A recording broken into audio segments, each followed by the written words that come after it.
Welcome to all of you. It's nice to see you. I'm glad that you're here and you're in for a treat. Welcome to the Center for Academic and Intellectual Freedom, and welcome to today's seminar with Patrick Deneen, author of Why Liberalism Failed, that rare thing, a scholarly book that sells lots of copies and has been very, very widely reviewed for good reason.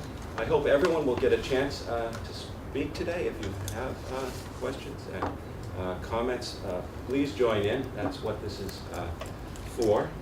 Professor Deneen is professor of political science at Notre Dame and author of a number of books and many, many important articles. It's a special pleasure for me to have got to meet Patrick, I wanted to say, because it turns out that he's not only brilliant, but a very nice fellow indeed as well. And one of these things is not true. Beyond that, it turns out that we are related. Not you by can see blood. the resemblance, right? Yes. Not by blood, but by education and training. Patrick's teacher, one of his teachers, was Wilson Carey McWilliams, and this book by Wilson Carey McWilliams is dedicated to his teacher, my teacher, John Shar, a great political theorist who passed away several years ago now, and who had a great influence on many of his students, myself included, and McWilliams included. So when I read Patrick's book, never having met him, I immediately sent him a Twitter message, and we chatted a bit. I was in China at the time, and it was clear to me that this was a powerful voice, a really moving moral and political statement, and a deep analysis, and a wonderful, really much needed statement of the themes which the book explores, and in some ways also very, very much echoing things that I had learned in school from my teachers. So to me, this powerful combination of recovering and working with material and stating it in a way that we need to hear today is just really one of the book's great strengths. I should mention that my friend Jonathan is not a member of our tribe, but a child of a warring tribe, the Katebians, a student of George Kateb. So this could turn into a family squabble today, but it doesn't have to. Lastly, I'm also the student of Charles Taylor. There you go. There you go. So, okay, fair enough. Listen, we should get down to it, but I would just say one last thing about my teacher, Shar. In some ways, an influence on this book, I think it's fair to say. Jack was an impressive person and a distinctive character. I would greet him very often, and I would say, "How are you, Jack?" And in his deep voice, he would say always, "Well enough." And I would say, "What's new?" And he would say, "Wrong question." So perhaps that applies to your work as well. There was a kind of conservatism there, I think, in his response. It isn't only new things that we should cherish and value and strive for. We ought to conserve the good old things that we need to guide us, and we ought to have our inheritance from the past, and we sometimes forget that. Welcome, Patrick. Thank you. And thank you for, once again, for many of you who sat through this marathon session last night, coming back for more today. And I'm glad that we had the opportunity to speak a little bit more, somewhat informally, and explore some of these ideas that maybe didn't get sufficient time last night. Is volume okay for you there? Okay.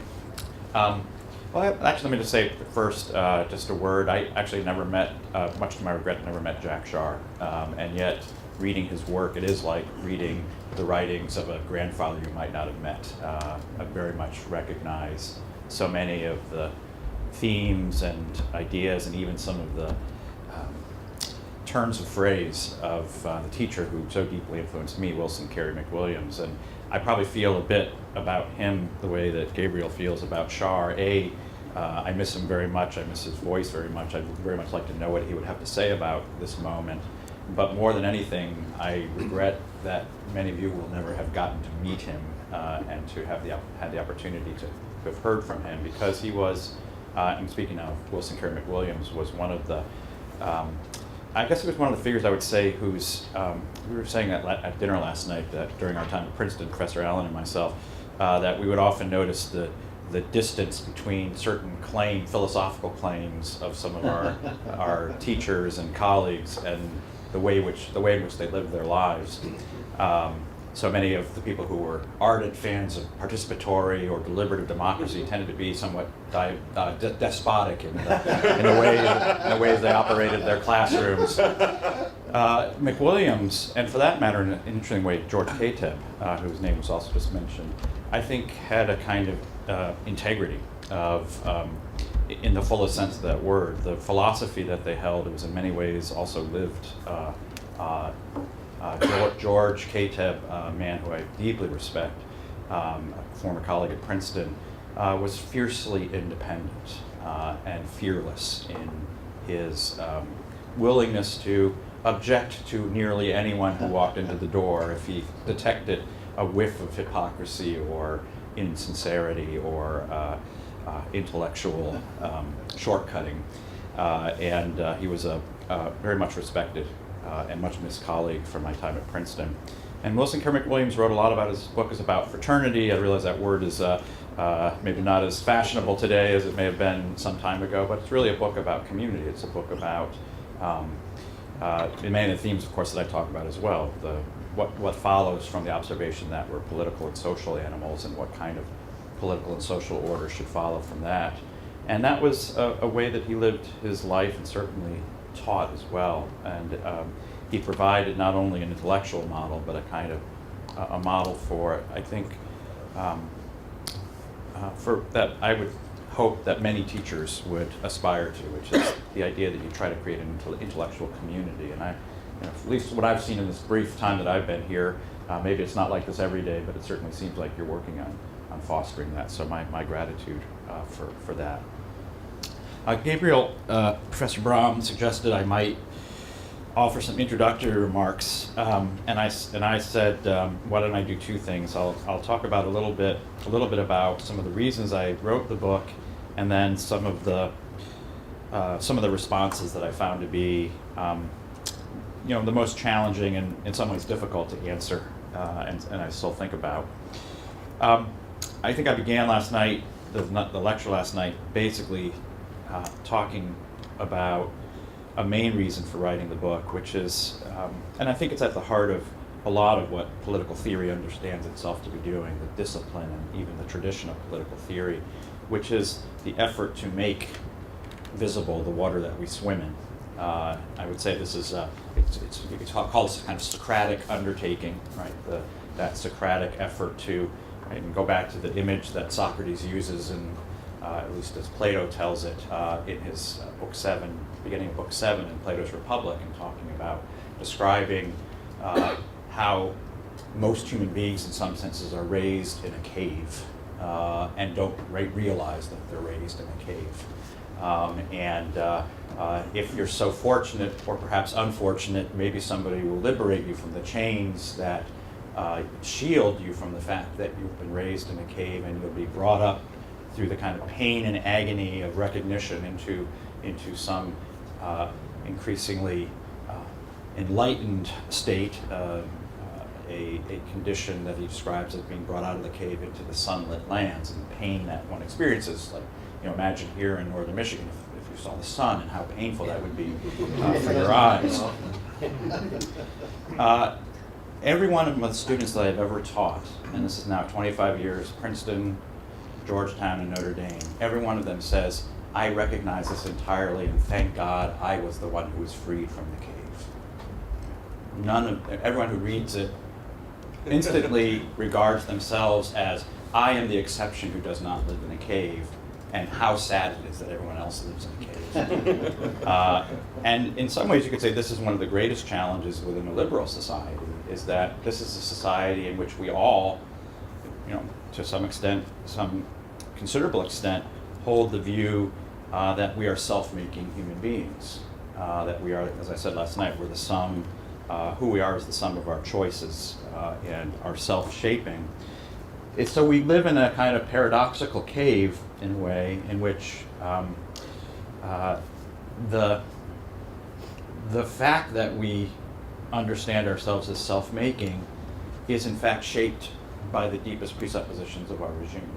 And so how is it that you kind of raise that to the level of consciousness and understand that that's a kind of cave? And I think in the book I was trying to think of an image for this, and I said it's the cave we live in is a bit like an enclosed space. Think of an old movie studio that had backdrops that made it look like you had infinite vistas, sort of like the Wizard of Oz, filmed inside of a warehouse with the yellow brick road that goes on forever.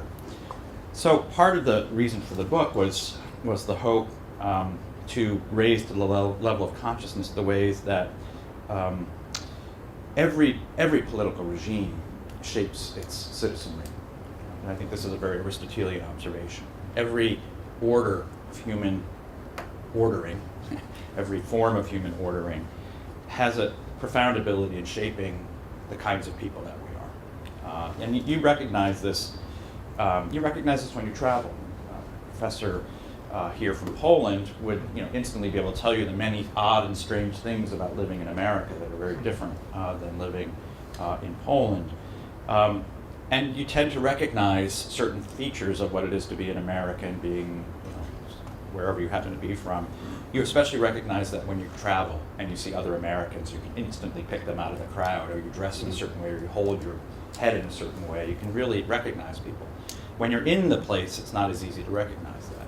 But when you leave it, it becomes visible to you. Jack Shar and Sheldon Wallen and Carey McWilliams always loved, I think all three of them, I don't know who originally kind of settled on this trope, but they all, I think all of them began, or at some point in the course of their teaching, would talk about political theory's origin as etymological origin, the word theory coming from the word theia, the Greek word, meaning to see. It's related to our word theater, something that you go to see. And that theory was a particular kind or way of political theory was a particular way of seeing. The title of Sheldon Wallen's great book is Politics and Vision. Different ways of seeing, right? And he describes transformations in political philosophy that influence transformations in political society. Seeing differently and seeing further, to use the Tocquevillian phrase.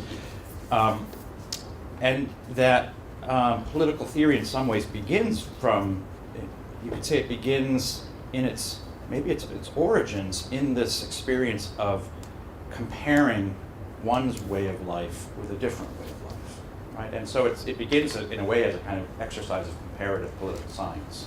And if you're a fan of Plato's Republic like I am, you'll recognize that in some ways the Republic begins exactly there.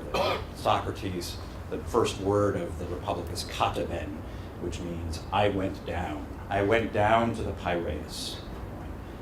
He went down to the court city or the section of Athens where all the foreigners came.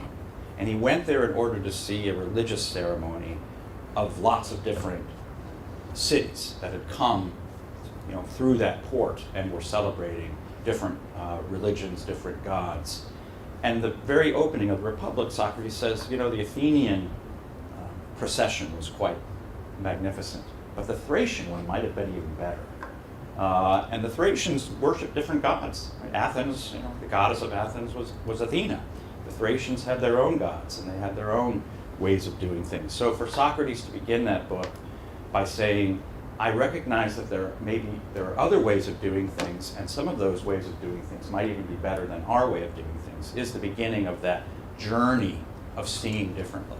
And of course, where the Republic goes is to an examination not just of better or worse, but of best and worst. That political theory inherently and we know this from learning a foreign language, that the first week of a foreign language, you typically will learn the comparative and then the superlative. It's one of the first things you learn when you learn a foreign language. Because it's sort of built into you could say it's built into the fabric of the human mind, that we compare, and as soon as you begin to compare, you don't stop at saying better and worse. It implies the possibility of best and worst. So this was, in some ways, an effort to engage in that very old form of political theory, which is to see anew our own deepest presuppositions, to make it visible to us, and potentially to invite reflections on other ways. I guess another aspect of the book, and follows on what I was just saying, is that if we live in a regime, if liberalism is itself a regime in that Aristotelian sense, right? Aristotle describes the study of politics. This is every political theorist's favorite passage in all of political theory, I think. He says that the study of political things, or political things themselves, is the architectonic science. Architectonic is architectonic is actually the Greek word as well. Meaning, as the word suggests, it's the substructure of the entire building. It's the design that contains the whole, everything in it. Right? The building that we're in right now, somebody had to sort of design this building thinking, you're going to have spaces for this, you're going to have bathrooms because there's other things people need to do, you'll want a restaurant, you'll want spaces for classrooms, different size, you'll have plumbing and the air conditioning and probably here more heating. You'll need all these aspects, and there will be lots of different things that will take place in this building. But the person, in some ways, who conceived of how all this would take place was this person who was thinking architectonically.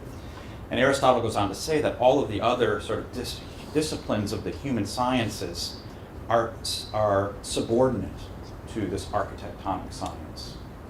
So this is why political theorists love this passage, right? Economics is subordinate to political to the true political science, to the study of the architectonic political science. Military science is subject to the architectonic study of politics and the structures of politics. And in a sense, you could say this is true, right? That how it is we form and shape our political communities will form and shape nearly every aspect of life. So, to take a basic example, the idea that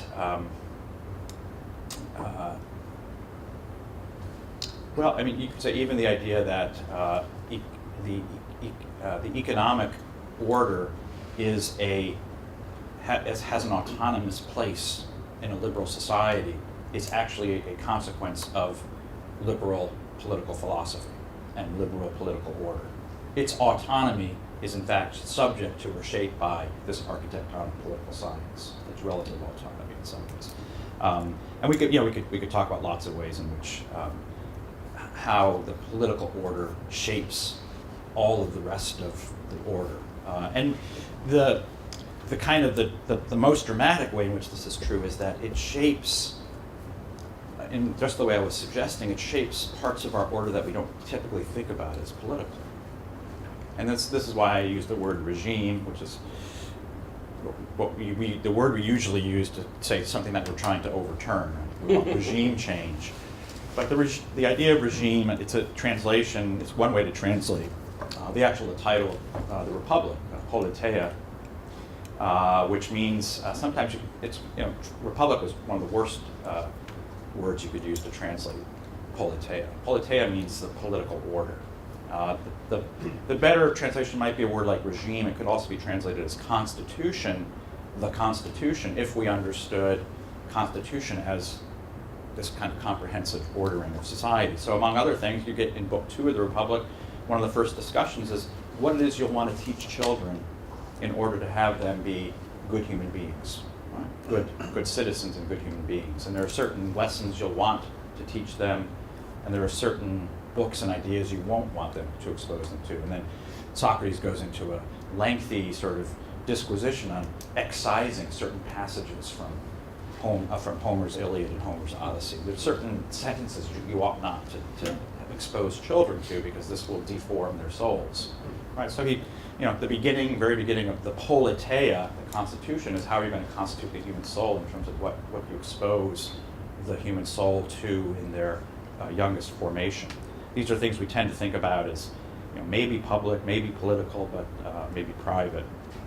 So in this book, I wanted to think in this classical understanding of regime, and so I have not only chapters on politics, but I have chapters on technology, on education, on culture.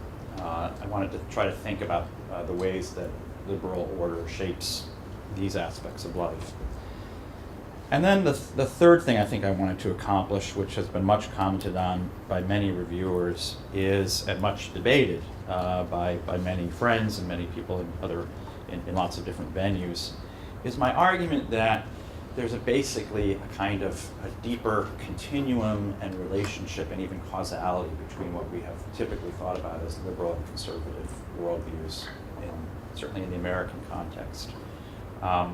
That there's a kind of two sides of the same coin quality of what we've come to think of as the political left and right. Now, I think the political left and right, as I said last night, is undergoing a kind of transmutation, so this analysis may or may not be as true as it once was, but one of the more, I think, controversial claims that I make in the book, that especially was aimed at many of my conservative friends, was that what many of them have spent much of their lives criticizing and combating is a form of progressivism, what we would think of today as left progressivism, and explaining it as an aberration from the healthy American constitutional founding and order. That in some ways the argument goes the American founding derived from a set of sources that were philosophically fundamentally correct, and then was infested or infected. I think maybe the language of infected is better. A kind of foreign virus or a contagion was introduced to the healthy host, imported via boats from Germany mainly, like rats on a boat, German philosophy, came over in the hold of a boat from Berlin. The rats were named Hegel, Kant, Marx. They infected thinkers named Dewey, Crowley, Woodrow Wilson, and this contagion spread and now is threatening to kill the body politic. And the argument of my book was that, in fact, this contagion wasn't foreign. It was the seed contained within the host already, and just took some time to develop. That it was, in fact, built into the structure itself. The architecture had a flaw, like the Leaning Tower of Pisa. It was going to start to lean left, if I could put it that way. And this argument is not popular in certain circles. Students at Hillsdale College really wanted me to invite me up to speak about this book, and the faculty in the political science department vehemently opposed it, that I would be contesting a much beloved orthodoxy at Hillsdale. So this was also part of the reason for writing this book, was to take on, I think, certain friends, especially on the political right, but not only on the political right. All right. Well, that explains at least some of the reasons for the book. I'll just talk very briefly about some of the critiques, and then you can introduce new ones that I haven't even considered yet and cause me further anguish and pain. So a lot of the critiques of the book actually have come from these various people on the left and the right who love part of the book and hate another part of the book, and it tend to be exactly the opposite parts of the book. And I actually like these critiques very much. I anticipated they would be there. If you actually read the preface that was written by, or the editor's introduction of the series editors, they predict this as well, and they urge readers not to simply dismiss arguments that they find uncomfortable. So I fully expected, and I actually enjoy these critiques. I had somebody on the right compare me to Ahmadinejad of Iran. I get compared to Himmler. I get compared, to various papists and Catholic fascists. So these are all expected. I think the critiques that I've found the most interesting and challenging. There have been several critiques. One of them was written by Sam Goldman, who teaches at George Washington University. And it was interesting because he's a political theorist, so this was not the source I thought this critique would come from. I thought it would come from an historian. This is what I thought you would say last night, which is that I'm suffering from an advanced case of Weaverism. Those of you who know the author Richard Weaver.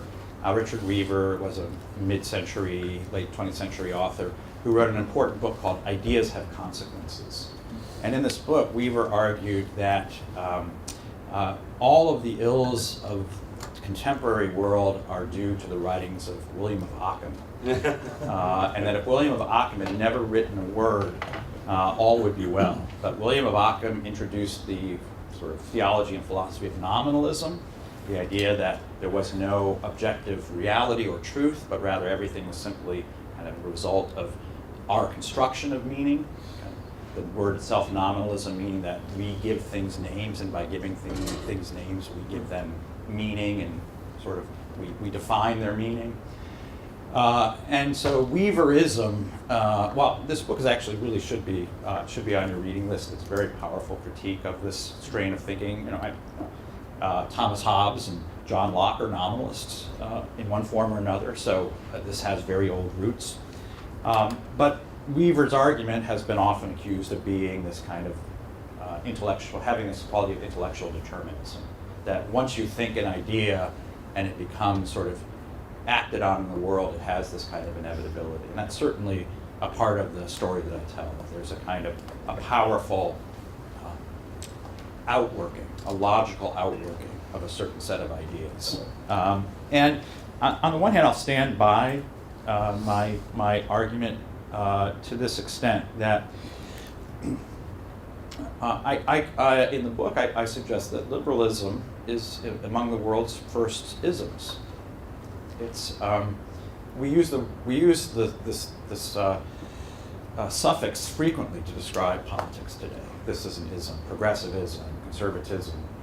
This was not how people spoke, 400, 500 years ago. There weren't isms and such. There were belief systems, but they weren't belief systems that necessarily it was believed translated directly into a kind of political program as such.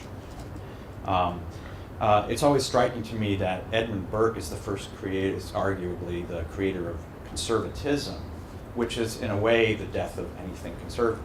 Right? As soon as you turn something that you're trying to conserve into an ism, you've now in some ways raised it to the level of consciousness as this thing that now becomes, in a way, kind of the ideological twin of the thing that you're fighting. It's a kind of paradox of this thing of isms. And I think in a certain way, liberalism is the first of the world's isms. I describe it as the first ideology. We take for granted that we live in an age of ideology. In other words, the idea that we can create a kind of intellectual architecture from which we can directly translate that into a political form. And America is arguably the first nation created in accordance with an ism. And I think it's with some justification that many political theorists and civic leaders believe that it's very important for Americans to learn the philosophical tradition of America, because it is to learn what it is to be an American. G.K. Chesterton observed this when he came to America. He has a wonderful book called What I Saw in America. And he said he came to America and he first arrives in New York City, and he's accosted by a customs officer who begins to ask him a series of questions. Are you a polygamist? And G.K. Chesterton says, I don't have enough courage to be a polygamist, nor am I insane enough.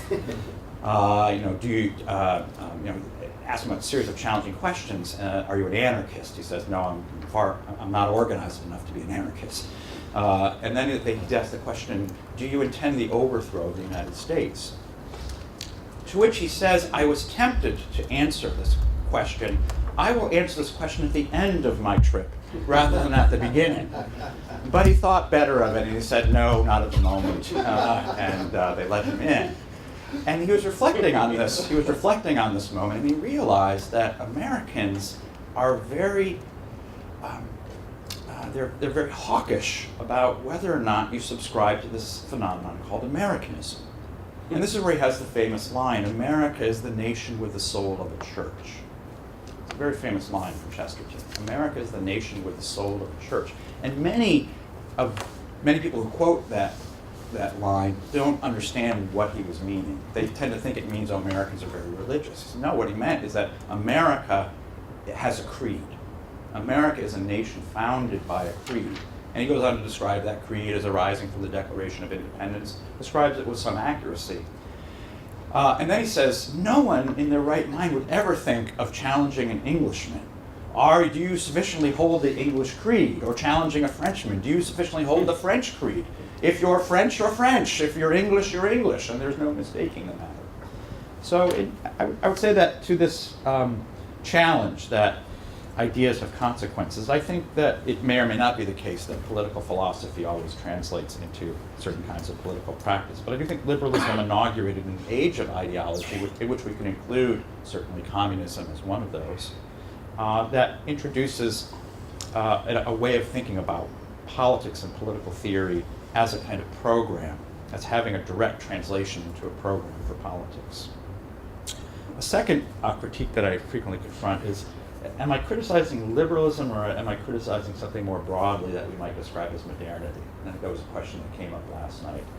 And I guess to that I would say it's probably a bit of a mashup. But here again, it may be reflecting on the last answer, that it's probably reflects a certain division of labor that my colleague Brad Gregory wrote a book called The Unintended Reformation, colleague in the history department. And our books are very similar in lots of ways, but he attributes like the crisis of modernity and its outworking to the Protestant Reformation and thinkers in the Protestant Reformation.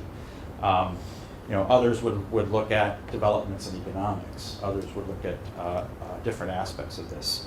So I think I would put liberalism in some ways as a subset of developments within modernity, and in particular the political manifestation of aspects of modernity. So while the treatment seeks to be in some ways comprehensive, I would say it's part of a broader and perhaps even more comprehensive movement. But my mind is not capacious enough to understand the fullness of that concept of modernity. So through my little lens of political theory, I suggest that we can understand it through the formation of liberal philosophy and liberal practice. And then the third critique that I found especially challenging, and I really don't have an answer for, and I think it's, again, it was posed by a number of people last night, and might be posed again today. Is there really anything after liberalism? This is a kind of version of the Francis Fukuyama argument. Have we not, in fact, reached the end of history? Is this not, I think the person who asked the question about the resiliency, somebody here? The resiliency of liberalism, right? It seems to have the ability to sort of self-correct and sort of beat off all comers, all challengers. If someone like Fukuyama is right, he's actually backed away a bit from that argument, but nevertheless, I think it retained some power. And this challenge was articulated by one of the first reviewers of the book, Ross Douthat of New York Times, in his column that he devoted to the book the week it came out. He said, Professor Deneen writes a powerful critique of liberalism, and yet at the end of the book, he sort of shrugs and says, well, there's really nothing to be done except try to live in a distinct and different way, and try to think our way out of this. And until Douthat ended his column by saying, until there's a genuine alternative on the table, this is really sort of so much academic critique and not as such a program. I think, in one sense, that's right, that we are very much within this particular cave at the moment, and it's not clear if there's anything outside this cave. And yet, I guess in the name of human liberty, I refuse to accept the idea that we've exhausted all political options and we are prisoners of if Fukuyama's right, we're prisoners of certain historical developments that end here. Right? This is the end of history. And I don't think, at least I don't wake up every morning and think, my job is simply to tell the story of how we got here and that there's no future after this. I think as a political theorist, and maybe in all of our respective disciplines and pursuits, we're all in some ways engaged in this question of what's next. What do we imagine that's next? As I said last night, I'm not, I think unlike many people with a more conservative disposition, conservatives are generally of the view something went wrong at some point, and we disagree vehemently what year that took place. That's the nature of our debate. For some it was 1789, for some it was 1968. For me it was roughly the 12th century. But at some point something went terribly wrong, and the suggestion being if we could only go back to that point, everything would be well again.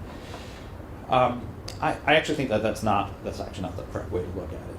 There's only a going forward. Of course, we can learn and take from history, but we also recognize that to use the image of that Plato himself uses, talking about three waves. That the next wave is always formed by part of the wave that recedes. The next, when you sit in the ocean and you just look hypnotically staring at the waves breaking, something you may or may not. Well, you have Lake Superior. It is a hypnotic effect of just watching the waves breaking, and the fascinating thing is to watch how the receding wave feeds into the next wave. So it's not as if we're going back to something. Whatever comes next will take in what has preceded, and will be both learning from, embracing part of, and attempting to move beyond aspects that have proven, I think, to be unsustainable. So I have ideas of what that might look like, and I'm about to sign a contract for a book in which I'll try to do some of that, so I can't tell you everything what I think about this, at least not while the film is on. But let me leave it there and see what you'd like to talk about. Patrick, I was thinking of asking you yesterday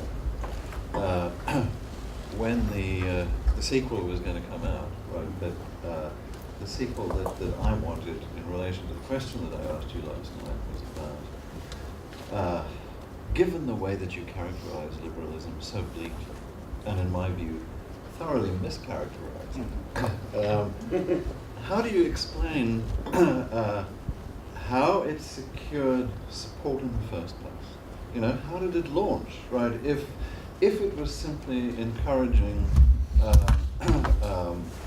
all the baser elements, right, of our nature, right, as you suggest, right, the liberal conception of liberty does, right? If it's simply, right, that our base impulses are always very strong, right, and just waiting to get out, right, then why don't we see earlier attempts to launch liberalism, some partially successful and some successfully countered, right? So I wondered. Is the whiteboard over here? That's one of the books that I would like to see, right? Yeah. And the other, I guess, is perhaps the one that you're going to write. Mm-hmm.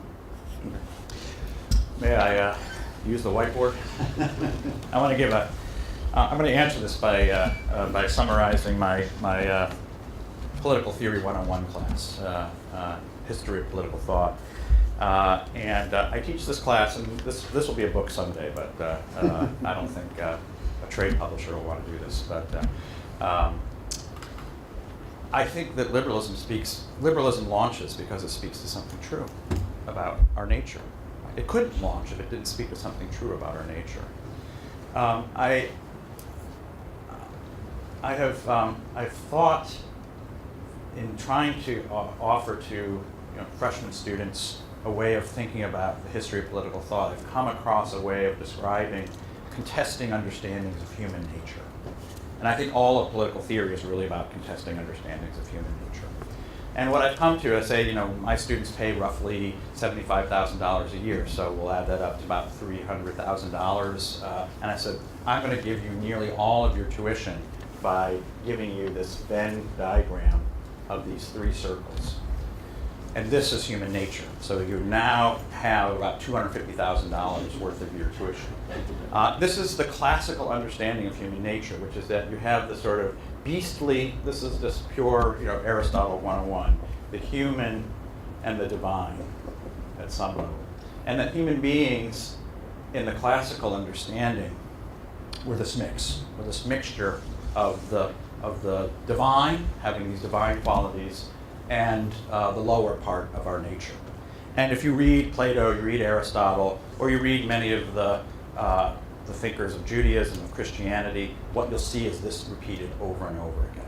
Right? And the argument will be that in the way in which we think about our nature, and the way that we think about how we form human society, we seek to order both human society and our souls so that the higher part of our nature governs the lower part of our nature. But you can't get rid of either of these. Right? You can't eliminate the higher or the lower part of our nature. So this is the teaching, and part of the difficulty of the political philosophy of the classical and Christian tradition is that it's kind of constantly recognizing that as soon as you attempt to aspire to achieve the high, the low is always going to tend to reassert itself. Plato's Republic doesn't end on a happy note. Plato's Republic ends after this long 300-page disquisition of how to create the greatest and most perfect regime, the highest regime. He says, well, you want to order it so that the high governs the low, that the philosophic governs the appetites. Right? You want to have the soul ordered in this way, and you want to have the city ordered in this way. But it falls apart because among the other things, the people who are going to be ruling are going to want to have sex when they shouldn't have sex, and have children out of turn, out of time, and their children are going to be ill-raised, and they're going to be undisciplined, and the whole thing is going to fall apart because the low is going to reassert itself. Right? So Machiavelli comes along. Political Theory 101 here. Machiavelli comes along and says, this is terrible because it constantly talks about what we ought to be. This is chapter 15 of The Prince. Right? Politics, he says, political thinkers have until now only talked about what we ought to be. He says the ancient dreamers of the imagined principalities and republics of antiquity only imagine what we might be, and rather they should emphasize what we are rather than what we ought to be.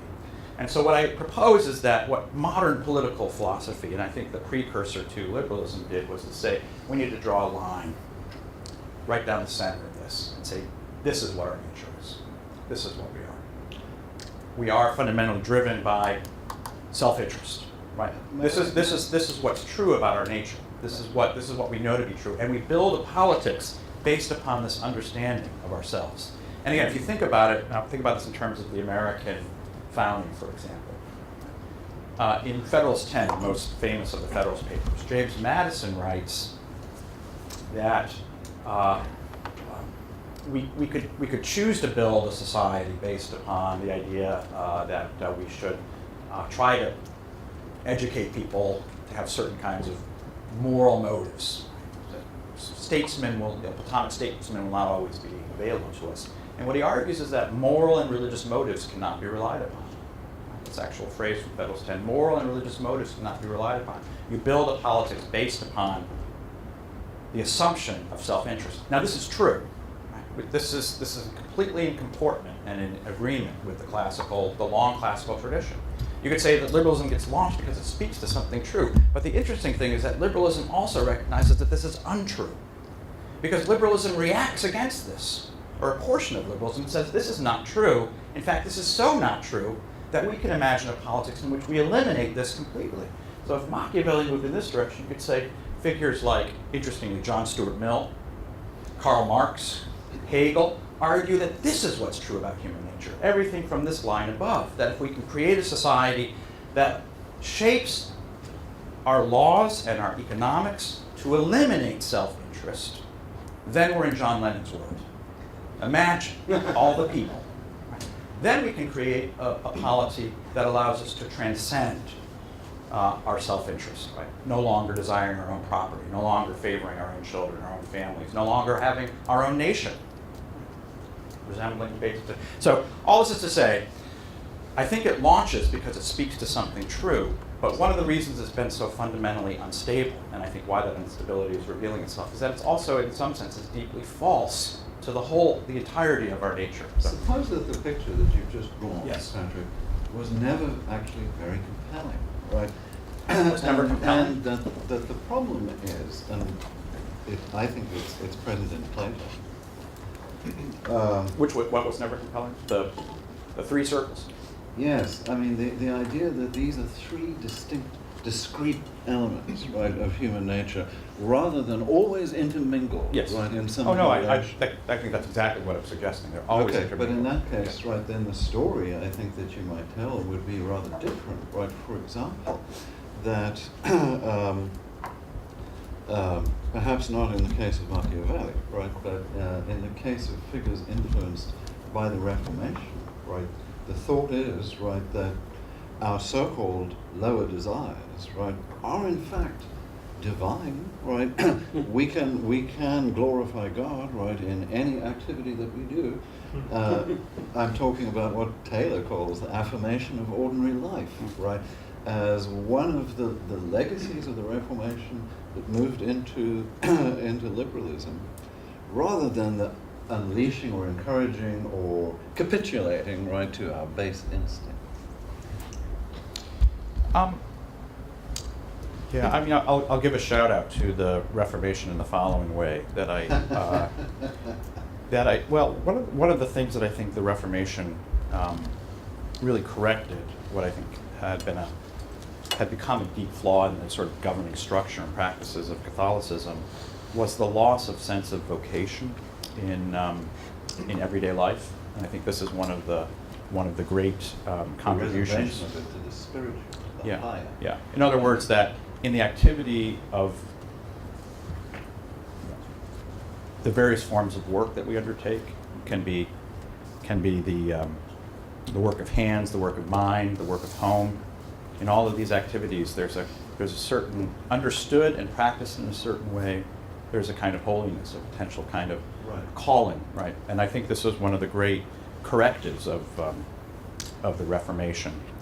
Would you agree it's impossible to understand Locke without this idea? Well, this is where I would actually begin to say that this insight of the Reformation, interestingly,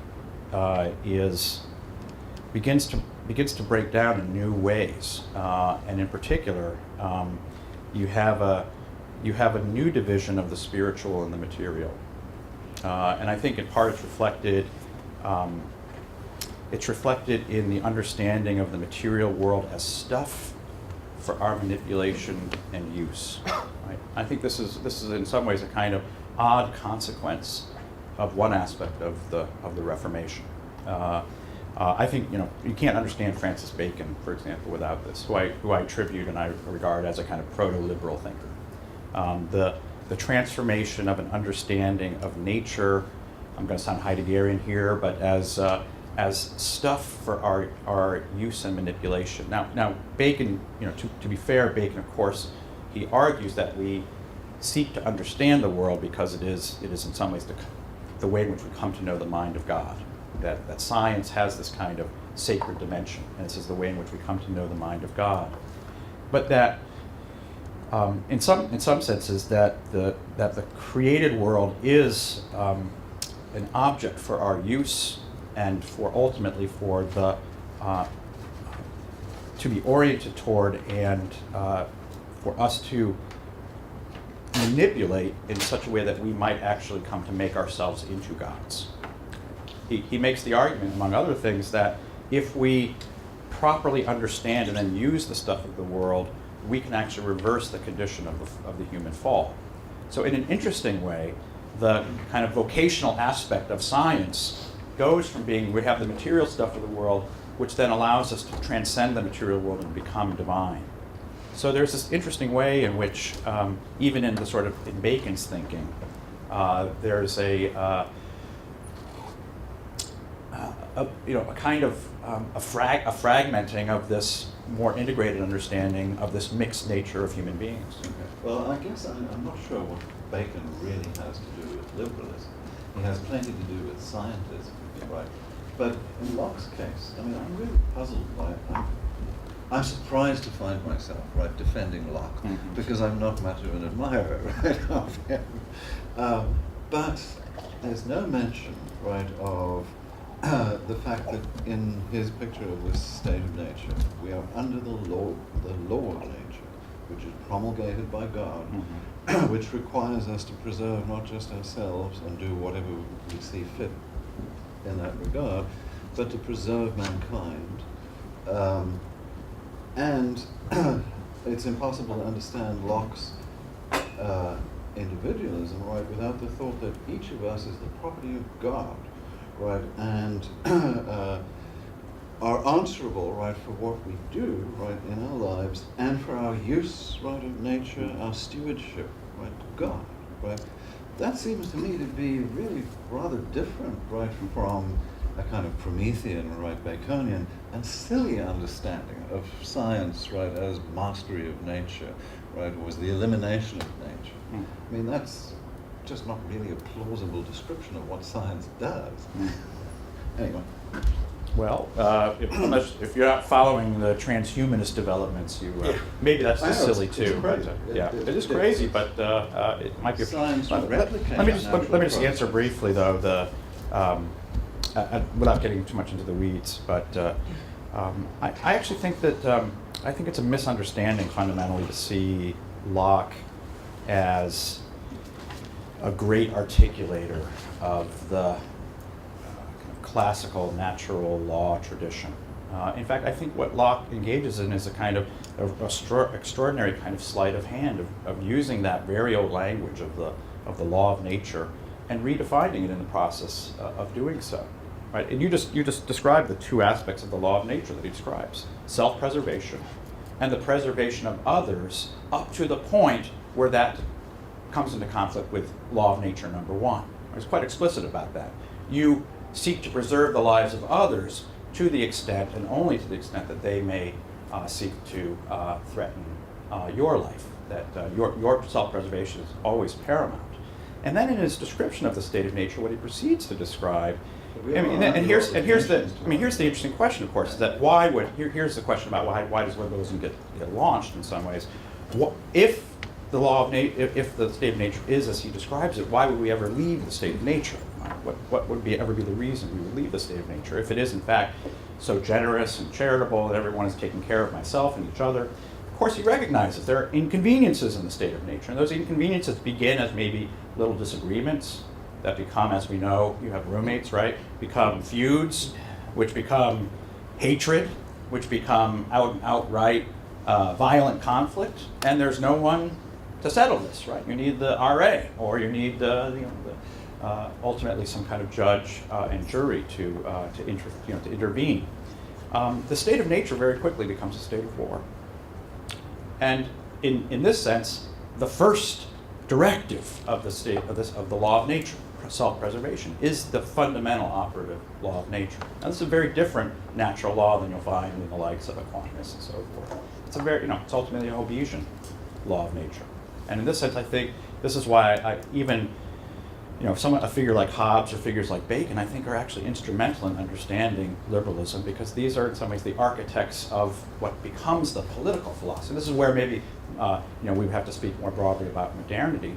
But I think even in Locke's thinking about property, Locke's thinking about the material stuff of the world, he introduces an idea of self-ownership that I think is revolutionary. Yes, we're created by God, but we own our bodies in the same way that we own property. Our bodies are, he says, the definition of freedom I put up last night. Freedom is the freedom to dispose of our possessions and ourselves, our bodies, in whatever way we see fit. This introduces, that seems to me, a radical new idea of what ourselves are. That if we intermingle our work with ourselves, we are self-making. And I think this actually rubs against the kinds of claims, and I run into this a lot of times, that Locke is really just a good, Augustinian Christian. I think that's a very dubious claim. Okay, so much for the family squabbles and Yes. warring tribes and political theory. I see an economist in the room with his hand up. You go. Now we're really going to get into it. Well, I have two comments. One as a being from another country, and second, Where is that? Peru, South America, and the other one being an economist. The first one is that I find all these arguments a lot American-centric. So you are talking a lot about the experience of the U.S. and what's going on, what has been going on, not necessarily what's going on in some other parts of the world. So, and in a way, it's understandable because sort of like America is the love child of liberalism. You can call it, and there is no other place that has something like the American dream. You don't find other places that they maybe the dream of all the people is to come to America and have the American dream, but you don't hear about the Romanian dream. Maybe in Transylvania they want to become vampires and live forever, but Transylvanian nightmare. but at the same time, I think, and maybe that's part of the sequel. Maybe that's part of the sequel. It's how this connects to other parts of the world. How you think the liberalism is going on in other parts of the world, and how that's my coming from another country. As an economist, a minor point, but leads me to something I think more important. It's that, as you said, politics is on top and economics on. I would say economics is on top. Yeah, not surprising. Because first we have to survive. We have to. So as humans, our first concern is to be alive. And that's economics, basically. And then how we organize to do that, is a consequence of that. So maybe it's a little too utilitarian, but that's the way we, that we create structures and everything in order to survive, in order to live better, in order to improve our standards of living. And I think I see this human progress over thousands and thousands of years, since we were naked animals running in the forest until now. I see this progress sort of parallel to this liberalism. And if I look at, for example, the development of property rights from back then until now, I will say that, with ups and downs going, nothing is perfect. And I say you move forward and backwards. But I think in general the process has been towards a more liberal society. The evolution of property rights I think, correspond to this movement towards a more liberal society. And if we look at innovations and technology, for the most part, they have meant to help that process.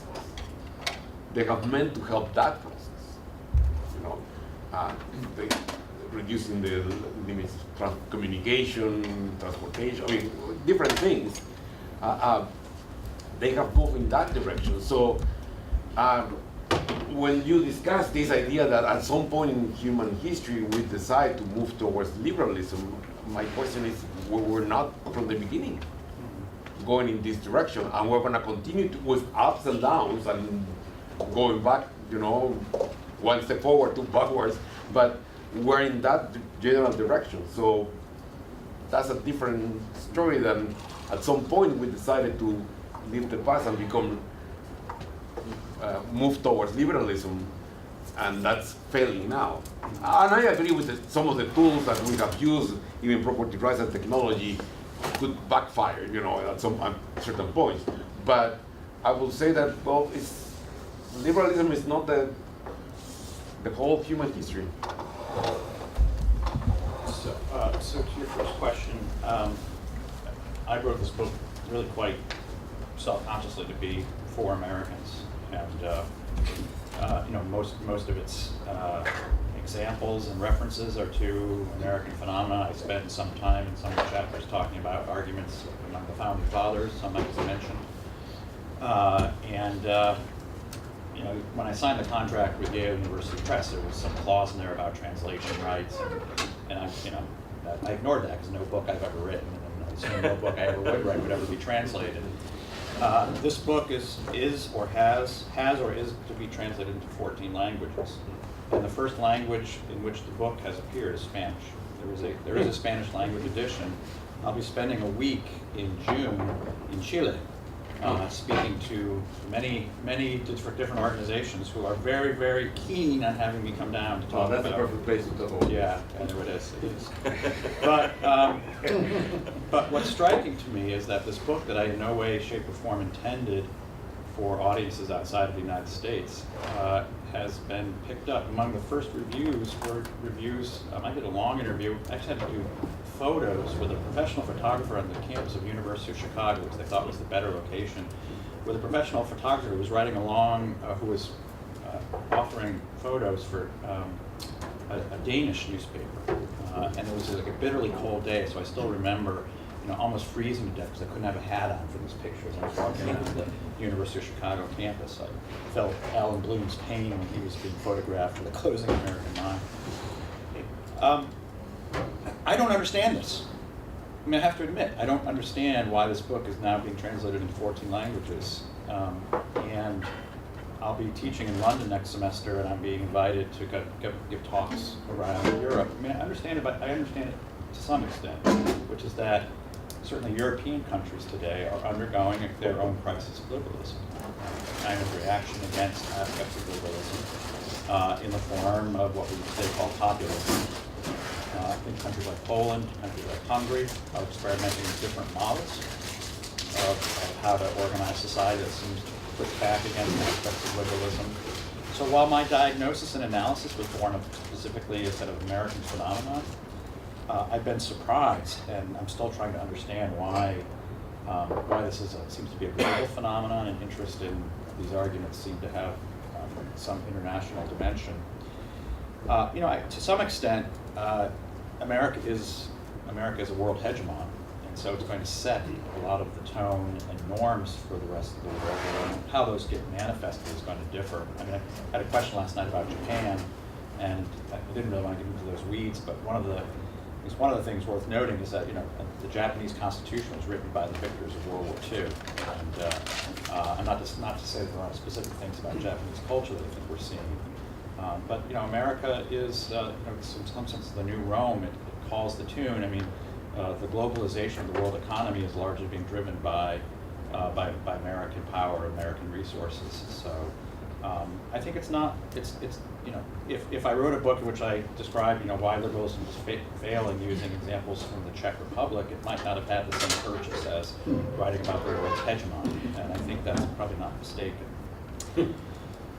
Your question about, well, we can have an argument all day long which of our disciplines is the most important. I've got Aristotle on my side. You might have Milton Friedman, but I win. Everything is a literary fiction. Sorry, it's really English department. Right. We're all living in the house of being. Language is the house of being. So Yes. Heidegger wins. But I guess it strikes me that your very question, it seems to me, gives me the upper hand. The way that you framed your question, right? Which is that at some point, we began to develop ideas about political rights, about property rights, and that developing ideas about property rights allowed a certain kind of economic forms to unfold and to flourish. Property rights that in a certain way didn't exist before. Well, where did these ideas of property rights come from? These were written about, among others, by John Locke. Chapter 5 of the second treatise is a long disquisition that justifies property as the central right, as the most important right that we derive from the state of nature. Now, that's not to say that there's absolutely important and mysterious and ultimately inexplicable feedback system from the world of material reality and economics especially, and the world of politics. It seems to me that economics, while it relies, of course, upon the idea or theory of laissez-faire, of the idea of the invisible hand, there's coordination happening all the time. I mean, markets, our old colleague, Stephen Holmes, right? He wrote a very important book in which he basically talked about you can't have an economic system without basic things like law and jury, law and property, contract law and property that's why courts. Adam Smith is not only the wealth of nation, but also the theory of moral sentiments. So you have to have both. You need both. Right, of course you need both, but I guess what I'm saying is, of course you have to survive, but it turns out to survive we need a certain amount of coordination. Yeah. And again, I'll resort to a moment at the beginning of Plato's Republic, very beginning of Plato's Republic, and we begin talking about what's the ideal political society. Socrates offers up the following suggestion. He says, it would be better for us to form a society in which we all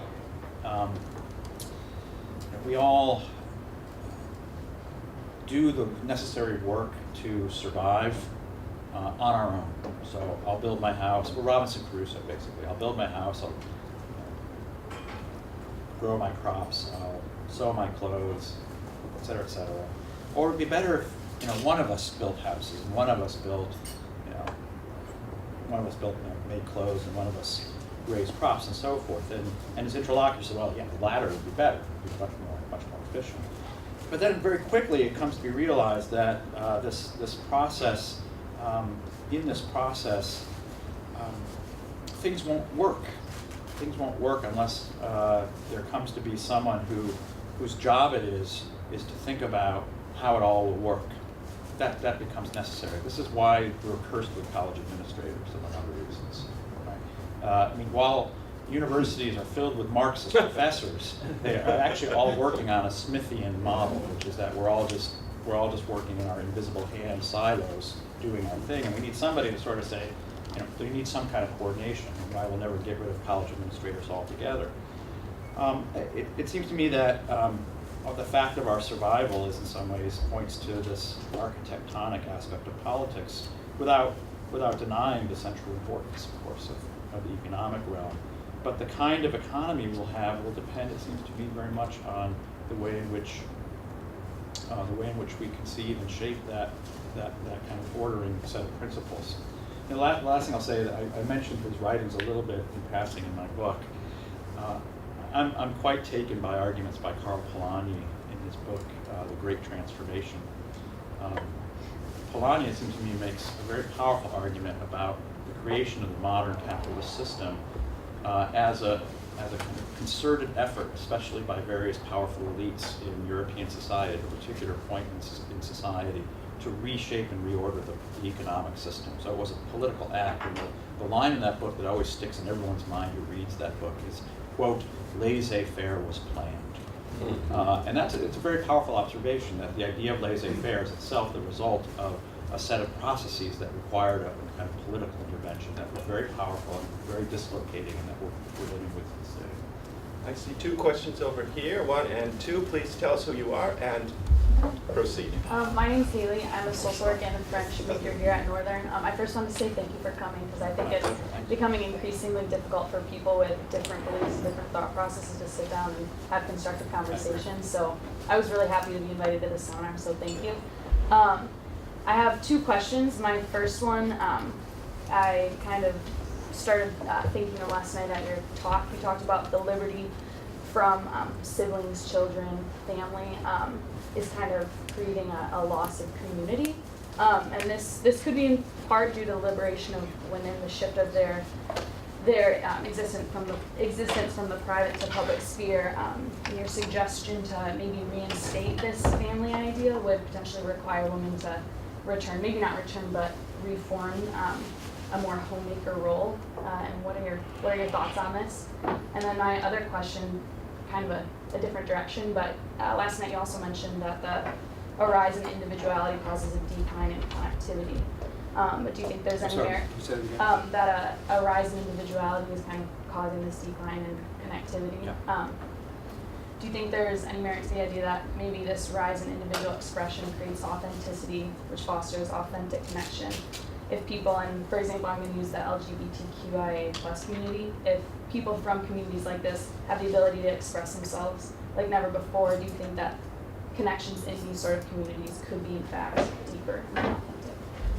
Yeah, great question. Thank you. I've actually had a number of readers who, especially in the last chapter of the book where I talk a little bit about sort of trying to form and strengthen households and homes, who have read me as saying, well, women need to all go back into the home and be barefoot and pregnant all the time. In fact, if you read what I actually said in that, I argue that women and men need to be more in the home. In other words, that I cite, I forget, footnote 2 authors, one of whom I think makes a somewhat conservative argument. The author I mentioned last night, Wendell Berry. Wendell Berry was Wendell Berry wrote a piece called Why I Don't Use a Computer many years ago, in which he talked about why he thought writing was better. I love writing with fountain pens. I just love how writing looks, and I love the feel of the pen on the paper. And he writes some of these things as well. But he also writes that when you write with a paper and a pen, that you're not necessarily burning coal to fuel the electricity of the computer. Right? We're all so green today, and we're all writing about how green we are on our computers all the time. So he has a whole set of reasons, but one of the reasons he gave was that he also deeply values working in writing, and then his wife would type his manuscripts and correct a lot of his poor phrasing and grammatical errors. This was published in Harper's Magazine, and Harper's received hundreds of letters denouncing Wendell Berry for his enslavement of his wife, that he was had this forced free labor in the home. And Wendell Berry then wrote an essay. It's called, I can't remember the title exactly, it has like 3 words, Women, Feminism, and the Home or something. And it's a remarkable book, it's a remarkable essay in which he essentially argues that the idea that you are free, that you achieve liberation when you have liberated yourself from the home and you now have the freedom to work for a corporation, which in many ways has become the ideal. That this has become the ideal of what, especially women's liberation and equality, looks like. He castigates this and condemns this as a very deeply false and deformed idea of liberty and a deformed idea of freedom, and then writes with quite a bit of powerful force about how, our friend the economist is left, but the root word of the word economy is oikos, which means household. Oikos nomos, the law of the household. That the core economic unit in some ways should be the home. And what he goes on to describe is how we have made the home a place of consumption rather than a place of production. If you think about it today, what the home is largely the place that you consume. You bring stuff from outside into the home, and you produce almost nothing. And increasingly, homes are places going to produce children, going back to the first part of your question. So that we are, what homes do now is train consumptiveness, right? Consumption used to be a word of a disease, to describe a disease. It was the word for tuberculosis, a disease that consumed your body. What the home now does is to train the ability to be consumed, rather than a place where you learn to be productive. It's a very powerful argument, and this is in some ways something that I was thinking of as I was writing this passage. The other couple of other people that I quote, one is a book written by 2 very leftist women called, I think it's called Home Economics or something like that. Radical Homemakers it was called. And it touches on similar themes, which is that much of the impetus of women's liberation came from a book by Betty Friedan, whose title now is escaping. Feminine Mystique. Feminine Mystique, thank you. This is old age, I forget titles. Feminine Mystique, and Betty Friedan was absolutely spot on that life for women in the suburban household was miserable. All these labor-saving devices, the men went off in their hats and their black ties, and the organization men to their workplaces. I don't know if we can praise those. This is like television. I can't remember anything this morning. The television show Mad Men. Thank you. Television Mad Men. Right? It's not exactly the greatest work environment, let's say. But But Friedan wrote what seems to me a very powerful critique of the alienating and isolating and atomizing effects of life in the suburban household. You know, I had a slide last night of the suburbs, and she was absolutely right about that. And the conclusion was that what we women need to do is get out of the house. We need to go and go become productive members of the workplace. So part of my argument in the conclusion of the book is that maybe we were wrong in thinking that what we need to do is get out of the home, and that was what would constitute our liberty. Maybe what we need to think about is having more people in the home and having more homes connected to other homes to form actual communities and neighborhoods in which you're not an isolated housewife or husband. I mean, think of the suburban household today. It's this like self-contained unit of complete isolation. I have a colleague in the architecture school who talks about how the modern home has been designed so that you have to interact as little as possible with anyone you're related to. Everyone has their own room. The private spaces dominate. The public spaces have almost entirely eliminated. Right? The dining room or the parlor have disappeared from homes. The place where you would welcome other families into your home. So, what would it be like to reconceive what we think about as the private realm as a realm of sort of civic space? So, in this way, I want to argue that maybe what we need to do is have profound, deep equality in the way in which we live our lives in our communities, which is, of course, it doesn't neglect and deny that we want people to be able to do the kinds, have the vocations that they have. That's right. So I'm actually a big fan of thinking about ways that we can have both father and mother leaves when you have children. I like many aspects of German policy that supports both parents in order to help raise their children, that guarantees your job when you get back, that doesn't allow you to be fired or demoted for taking time out to raise your family. I think these would all be really family-friendly policies. I think in some ways demoting the dominance of thinking that our liberation consists of being in the workplace would be a very important part of rethinking this aspect of liberalism. I think to your other question, I think it was asked a version of this question last night by the philosophy professor. Yes. About authenticity, and of course I think that's absolutely right. Now, I think before the advent of liberalism, there were always these efforts and aspirations for authenticity, and it seems to me that we're still having those today, and that I don't think that even a completely free and equal society is ever going to cease the challenges of people to be able to express what is their distinctiveness and their uniqueness. I think I think this is one of the ways in which you could say a liberal society has whatever, if something comes after, we will certainly want to retain some of its great achievements of having recognized the dignity of every human being in their deepest commitments. I think, with that said, I think there was a question last night from a young woman named Sam, who asked a question, and it's just something I just want to leave as a kind of puzzle, which is that how much of what we think about as authenticity and the expression of authenticity very easily gets moved into the realm of marketing and commodification. And here I would say that what's been striking to me and you gave the example of homosexuality and how much of this movement has been caught up in corporate America today. I mean, you have Chipotle with rainbow-colored burritos, and every corporation has in some ways embraced the movement of authenticity. And I would be as worried about that as one might want to celebrate that, because the commodification of authenticity, what Thomas Frank, a good leftist, wrote a book many years ago called The Conquest of Cool. It's a really great book, because what he noticed was that all of the efforts of the hippies to throw off the dominion of the corporate powers turned out to be absolute advertising gold.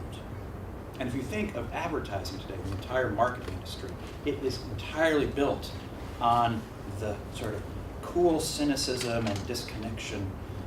If you watch a commercial from the 1950s, you have to laugh because it's all people trying to be genuine and authentic. Oh, I think this cup of coffee is the best cup of coffee I've ever had. Honey, make me another pot.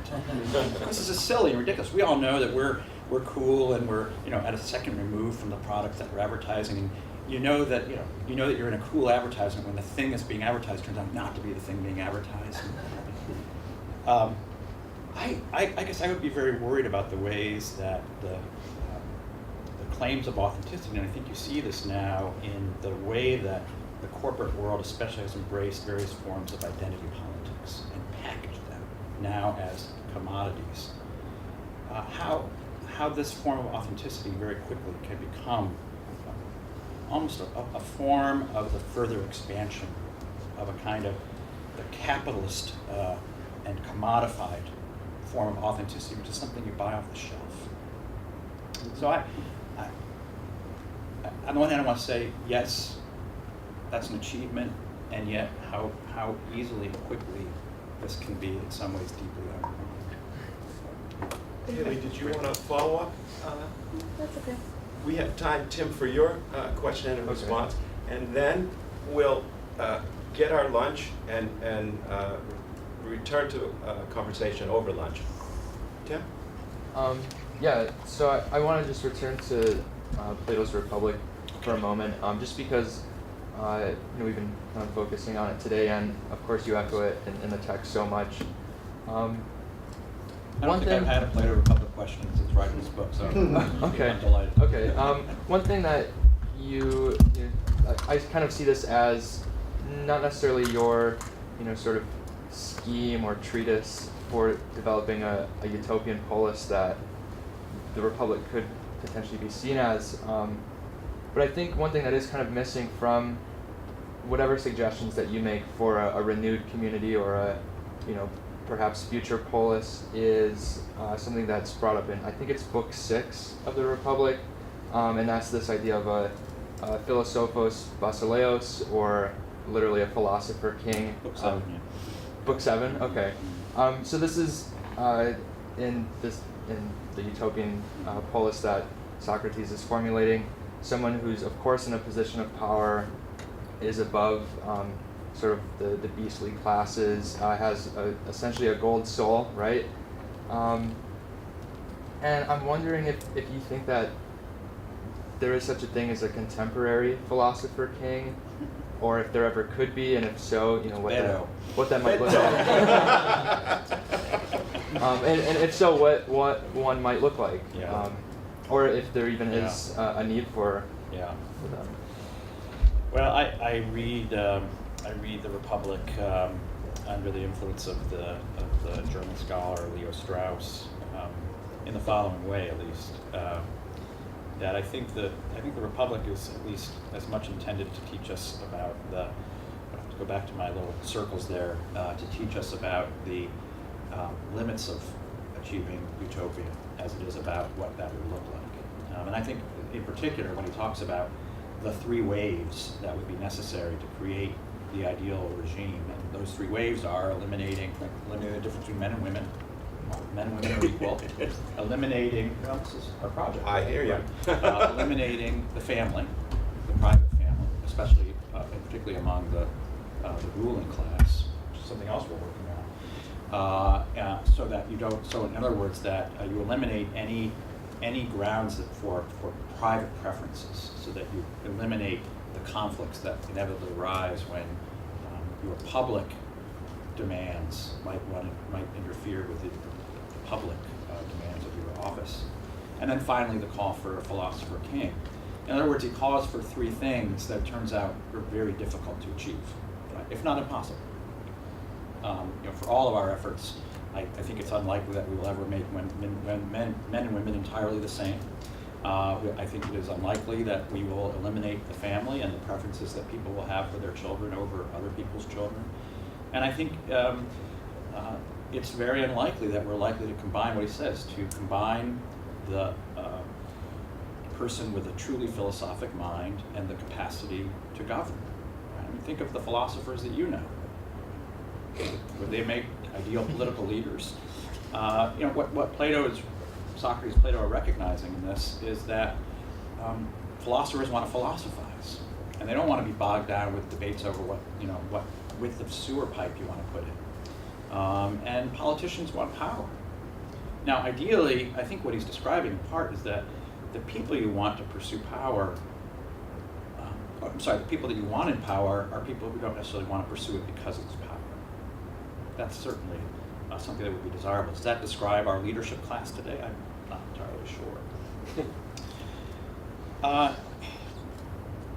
I think in part the Republic is meant as a cautionary tale about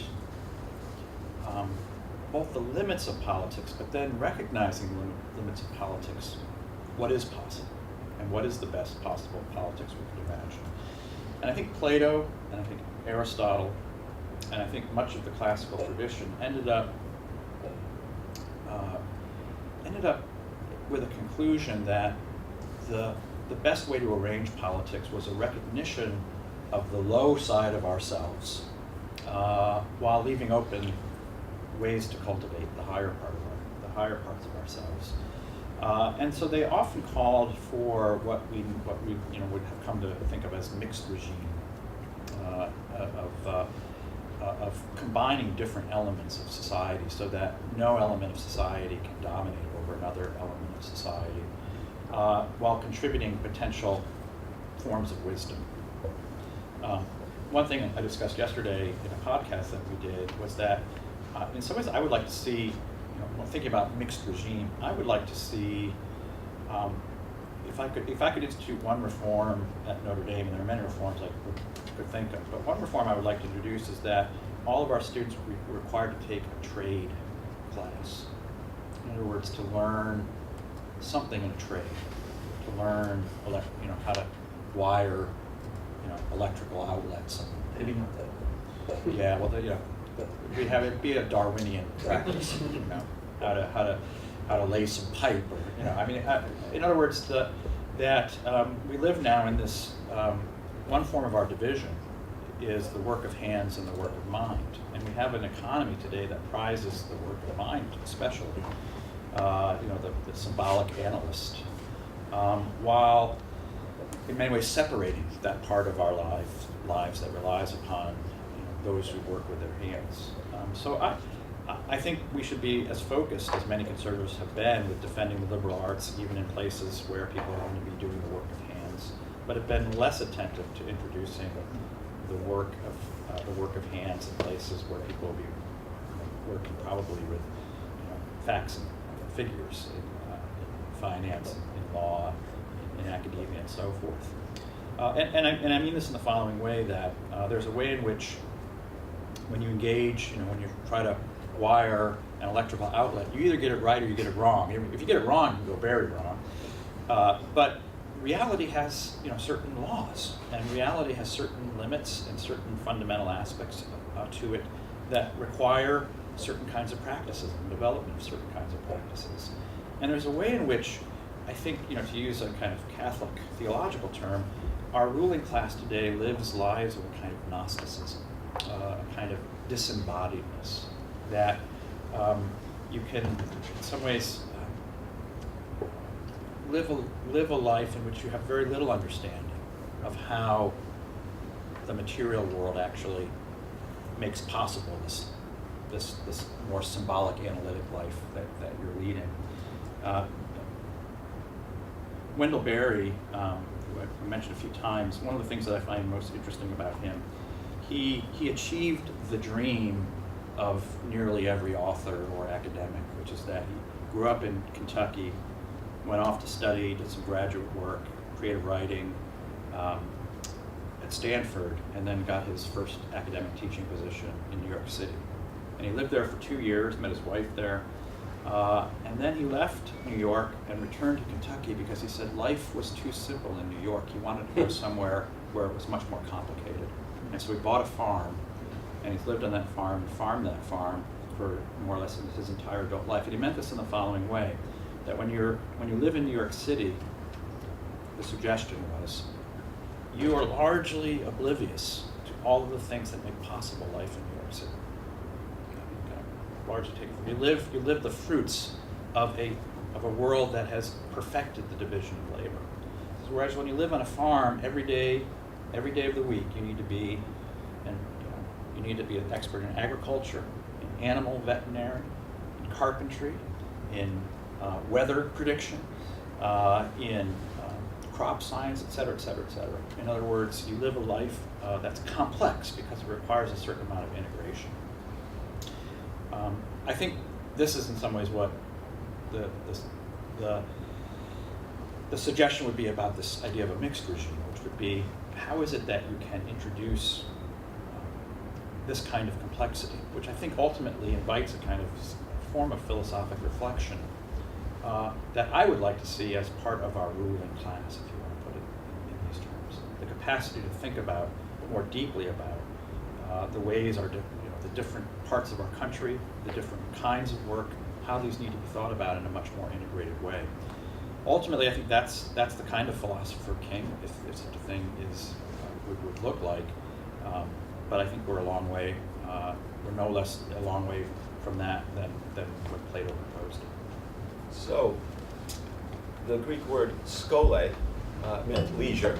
It's where we get our word school from.